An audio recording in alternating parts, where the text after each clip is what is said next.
नमस्कार, माझे नाव दिव्या वाल्मिक कोळी। मी इयत्ता 9वीत शिकते।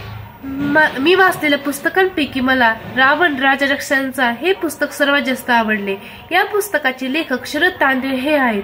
या पुस्तकात शरद तांदळे यांनी रावणाच्या लहानपणापासून ते त्यांच्या शेवटच्या श्वासापर्यंतचे प्रसंग लिहिले आहेत। या पुस्तकात 432 पाने असून 29 घटक आहेत। या पुस्तकात रावणाचे गुणदोषासोबत रावणाला चित्रित केले। रावणाने बुद्धी व रुद्रवीणा, रावण संहिता, शिवतांडवसूत्र, कुमार मंत्र यातून ज्ञानाची नवीन कक्षा रुंदावली।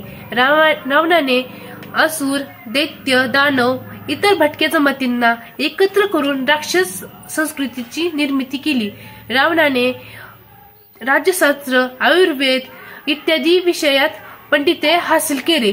रावण हे त्याचे मूळ नाव नसून त्याचे मूळ नाव दशग्रीव असे होते। रावणाने शिवतांडवसूत्रमची निर्मिती केली।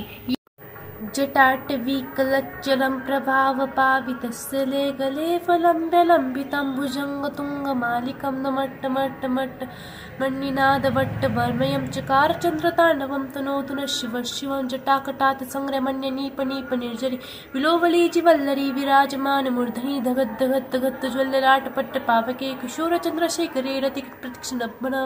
रावण हा विश्रवा ऋषींच्या आश्रमात स्वतःला दास समजून राहत होता, पण दासीपुत्र असल्यामुळे त्याला आर्य असण्याचा अधिकार मिळाला नाही।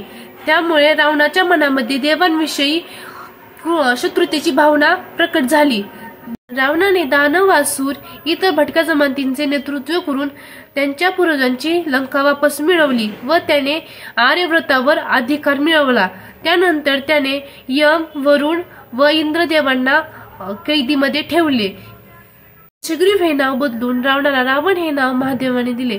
जसा जसा रावण देवांना कैदीमध्ये ठेवू लागला तसा तसा त्याचा अहंकार वाढू लागला व शेवटी तो श्रीरामांच्या हातून मरण पावला। शेवटी मी असंच म्हणते की रावणासारखा शिवभक्त कधी होता ना कधी होणार।